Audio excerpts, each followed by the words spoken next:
నమస్తే, welcome to Abhinav Bharat. Mahabub Nagar కొత్త corporation ఏర్పాటైన తర్వాత రాజకీయం మహబూబ్ నగర్ జిల్లాలో రసవత్తరంగా సాగుతుందని చెప్పుకోవచ్చు. ముఖ్యంగా కార్పొరేషన్ కి 60 డివిజన్లో ఒక్కొక్క వార్డుకు దాదాపు కాంగ్రెస్ పార్టీ అధికార పార్టీలో 6 నుండి 5 మంది పోటీ అయితే ఉంది. అయితే అటువంటి పోటీలో 60 డివిజన్లో 58వ డివిజన్ ఏకగ్రీవంగా ఆ వార్డు ప్రజలు, డివిజన్ ప్రజలు ఎన్నుకున్నారు.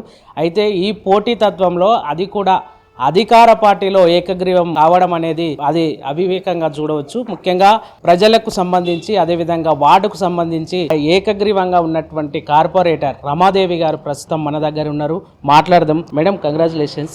ఎట్లా చూస్తారు మేడం ఈ ఏకగ్రీవాన్ని? చాలా సంతోషంగా ఉండి ఒక పెద్ద రికార్డు స్థాయిలో మా వార్డు డివిజన్ ప్రజలు మమ్మల్ని ఏకగ్రీవం చేశారు.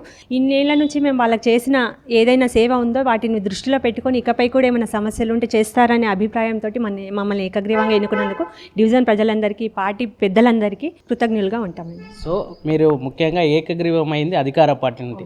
దాదాపు అధికార పార్టీలో ఇక్కడ కూడా టికెట్ల లొల్లి నడుస్తుంది ఇప్పటికి కూడా. అంటే 5 నుండి 6 మంది. అటువంటి అధికార పార్టీలో ఎక్కడ కూడా పోటీతత్వం లేకుండా ఏకగ్రీవంగా ఎన్నికయ్యారు. పార్టీకి ఏం చెప్పబోతున్నారు, వాడు ప్రజలకు ఏం చెప్పబోతున్నారు? మేము ఇది 5వ అండి మేము ఎన్నిక కావడం, అంటే పోటీలో ఉండటము, ఏకగ్రీవంగా ఎన్నిక కావడం ఫస్ట్ సారి. ఈ 5 టర్మ్ల నుంచి మా ఫ్యామిలీ నుంచి ఉన్నారు కాబట్టి మమ్మల్ని ఏకగ్రీవం చేశారు. ఇంకోటి కాంగ్రెస్ పార్టీ తరఫు నుంచే మ్యాక్సిమం ఉన్నాము. లాస్ట్ టైం మాత్రం టీఆర్ఎస్ నుంచి పోటీ చేశాను. కొన్ని అనుకోని సందర్భాల వల్ల చేయాల్సి వచ్చింది. మేము కాంగ్రెస్ పార్టీ నుంచే ఉంటామని మ్యాక్సిమం అందరి డివిజన్ ప్రజలందరికీ తెలుసు కాబట్టి మాకు మంచి మెజారిటీ వస్తుందని అనుకున్నాం మేము. కానీ మమ్మల్ని ఏకగ్రీవం చేసినందుకు చాలా కృతజ్ఞతలు.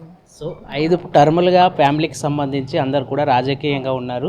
సో ఇప్పుడు ఇంకా వార్డులో ఉన్నటువంటి అభివృద్ధి ఏం జరిగింది, ఉన్నటువంటి గత 15 సంవత్సరాలు కావచ్చు, రానున్న 5 సంవత్సరాలలో ఏ అభివృద్ధి కార్యక్రమాలు మీరు చేయబోతున్నారు ప్రజలకి? అభివృద్ధి అనేది నిరంతరం కొనసాగుతుంటుందండి. మనం డ్రైనేజీలు కానీ రోడ్లు కానీ వేస్తుంటాము, వర్షాలు పడుతూనే ఉంటాయి, అవి డ్యామేజ్ అయితేనే ఉంటాయి. ఫస్ట్ వేసిన రోడ్లు అలానే ఉండవు, మళ్ళీ సమస్యలు వస్తూనే ఉంటాయి. మ్యాక్సిమం ఇప్పటి వరకు మేము అన్నీ సాల్వ్ చేస్తున్నామని అనుకుంటున్నాం. ఒకటి అబ్దుల్ కలాం చౌరస్తా నుంచి సద్దల్గుండు వరకు రోడ్డు మాత్రం సగంలో మిడిల్లో నుంచి స్టార్ట్ అయింది. అది మొత్తం కంప్లీట్ చేస్తే ఇంకొకటి డివో చౌరస్తా నుంచి ఇక్కడ వరకు అది కంప్లీట్ చేసి షెట్టి కాంప్లెక్స్ వరకు ఒక రోడ్డు ఉందండి. అది శాంక్షన్ అయ్యింది, కానీ ఎలక్షన్ కోడ్ వల్ల పని చేయలేకపోయినాము. అది కూడా కంప్లీట్ చేస్తే మ్యాక్సిమం ఏం పనులు ఉండవని అనుకుంటున్నాము. ఇంకేమైనా ఉంటే కూడా కంపల్సరీ వాటి క్లియర్ చేసే దిశగా ముందుకెళ్తాము. సో ప్రతి ఒక్క రాజకీయ వ్యక్తికి గెలుపు వెనుక ఎవరో ఒకరు ఉంటారు మేడం. మీ గెలుపు వెనుక ఎవరు ఉన్నారండి? మొత్తం మా ఫ్యామిలీ అంతా ఉండండి. 40 ఏళ్ళ నుంచి మా కృషి, మా ఫ్యామిలీ చేసిన కష్టపడ్డారు, ఎన్నో రకాలుగా కష్టపడ్డారు వాళ్ళు పొలిటికల్గా. అనుభవమే మాకు తోడవుతుంది. అదే అనుభవంతో మేము ముందరికెళ్తున్నామండి. బీసీ మేయర్కి సంబంధించి కూడా బీసీ మహిళ ఉంది. అంటే బీసీ మహిళ ఇంకా చాలా ఎలక్షన్ అంటే ఇంకా 11 డేస్ ఉన్నాయి. బీసీ మహిళ ఎవరు ఉంటారు అనేది తర్వాత విషయం. ఇప్పుడు ఏకగ్రీవంగా బీసీ వర్గానికి సంబంధించి మీరు మహిళగా కార్పొరేటర్ ఎన్నుకున్నారు వార్డు ప్రజలు. బీసీ మేయర్ రేస్లో ఉండొచ్చా మేడం మీరు?